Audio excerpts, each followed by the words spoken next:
Olá! Você sabe o que é hipersensibilidade e hipossensibilidade no transtorno do espectro do autismo? Eu sou Juliane e a gente vai agora falar um pouco sobre essas alterações que ocorrem no TEA. Essas alterações são alterações sensoriais muito comuns no TEA.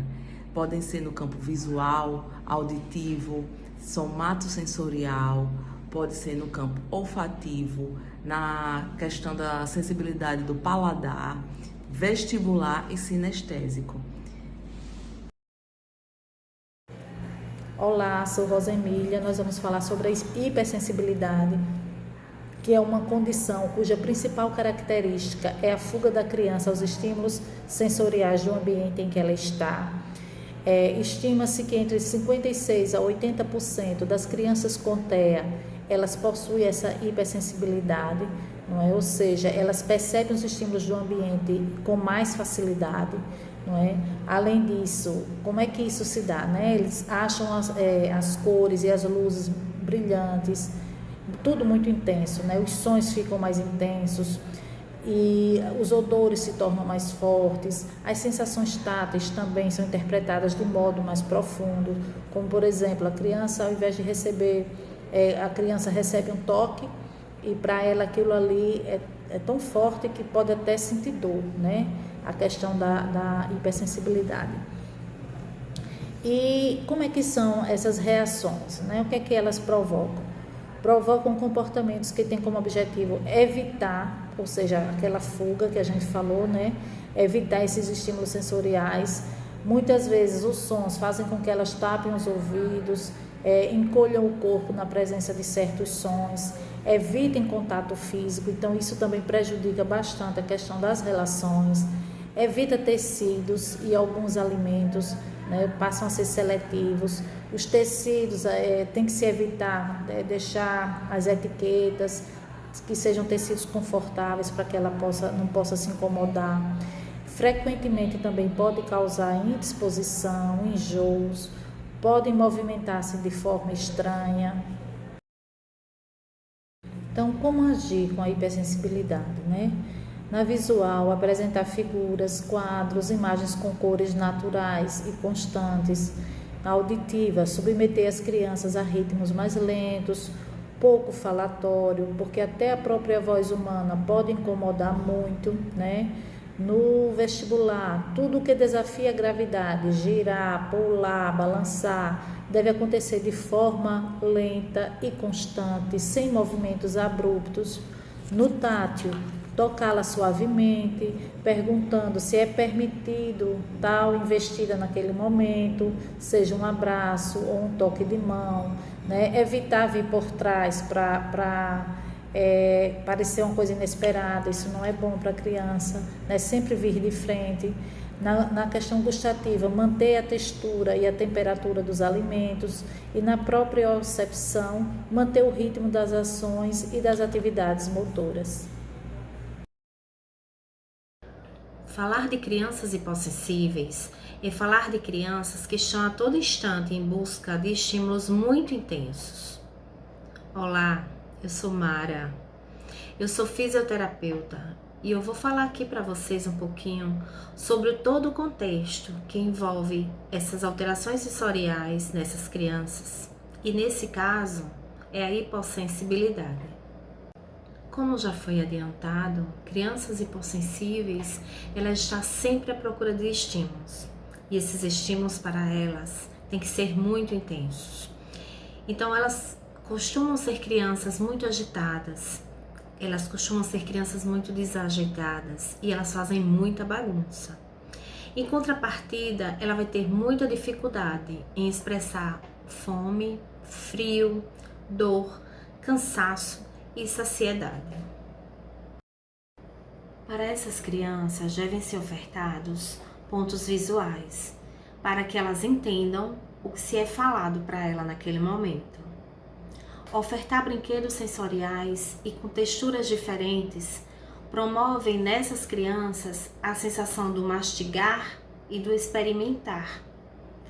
Levando em consequência a isso, o momento de calmaria, momento de diminuição nas suas agitações, já que são crianças que se movimentam muito. E isso também diminui os níveis de estresse e os níveis de ansiedade. Devemos, sim, utilizar momentos de movimentação dessas crianças. Nesse caso, a gente pode trabalhar as questões corporais com elas. Consciência do próprio corpo. E se for corrigir tais posturas, ou alguma postura, ou algum movimento errado, corrijam com um toque firme. Lembre-se, crianças hipossensíveis, elas necessitam de sensações, de estímulos muito intensos. Como a principal característica das crianças com hipossensibilidade é a busca incessante de estímulos muito intensos, tais crianças, elas precisam sentir e elas têm a necessidade de cheirar muito, provar tudo, ouvir sons mais altos. Elas gostam de ser apertadas, elas gostam de ser abraçadas. Então sugere-se a utilização de cobertores mais pesados. Isso gera nessas crianças a sensação de segurança. Sabe aquela camisa de proteção solar, de proteção UV? Então, para essas crianças, quanto mais apertadinhas, melhor. Mas um cuidado. Cuidado com o móvel que você tem na sua casa. Por possuírem esse comportamento desajeitado, isso gera nessas crianças associado ao comportamento perigoso. Elas podem sair por aí esbarrando nesses móveis. Então, móveis com arestas cortantes ou pontiagudas não podem fazer parte do ambiente dessas crianças, pois elas podem vir a se machucar. Crianças hipossensíveis, elas precisam ser observadas o tempo todo, porque tem que ter muito cuidado com o que ela leva à boca e leva ao nariz. O tratamento envolve uma equipe multidisciplinar, certo? Que pode ser formada por terapeuta ocupacional, fisioterapeuta, fonoaudiólogos, psicólogos, educador físico, nutricionista e envolve uma boa avaliação. É o primeiro passo para poder ver o perfil dessa criança, o perfil sensorial dessa criança.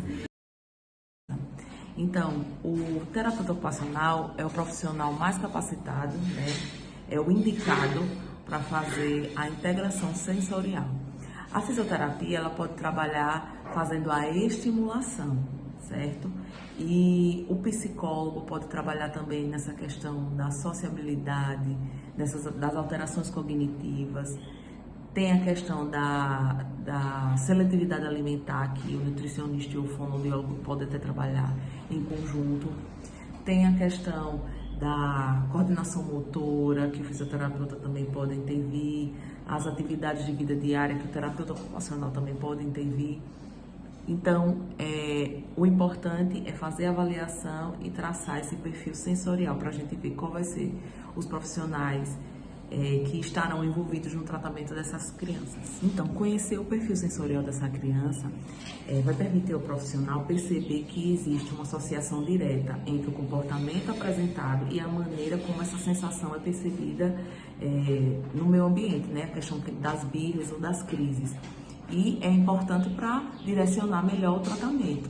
E é importante também para fazer a orientação da família, a orientação da escola, porque a criança ela vai passar 50 minutos com aquele terapeuta e a maior parte do tempo ela está em casa com a família e na escola. Então, essas orientações, elas precisam ser seguidas. Para finalizar o nosso trabalho, nós queremos deixar um convite para vocês. Em nossas pesquisas, nós encontramos um vídeo muito interessante. Trata-se de um curta-metragem. Ele foi feito em 2014 por 2 alunos da Faculdade de Artes nos Estados Unidos. A ideia do curta-metragem era simular toda a sobrecarga de sensações que vive uma pessoa com autismo. Literalmente, esse vídeo quer demonstrar como a vida é vista pelos olhos e pelos ouvidos da pessoa que hoje apresenta o transtorno do espectro autista. Junte-se a nós, vamos tentar entender o que se passa na mente de um autista mediante tantos estímulos.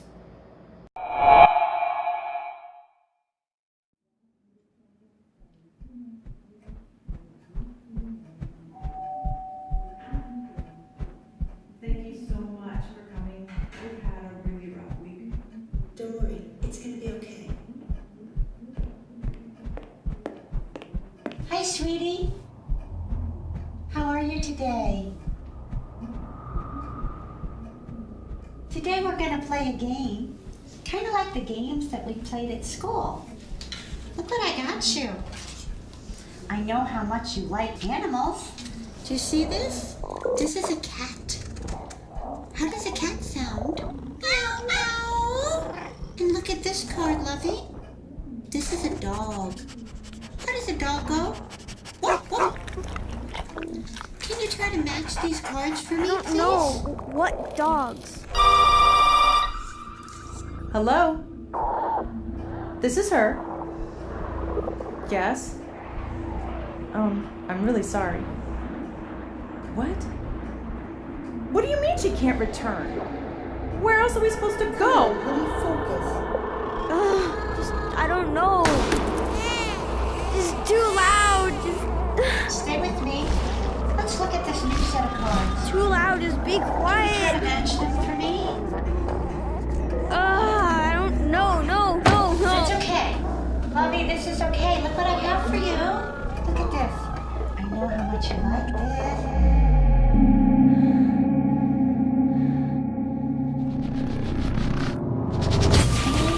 I need you to calm Shut it up.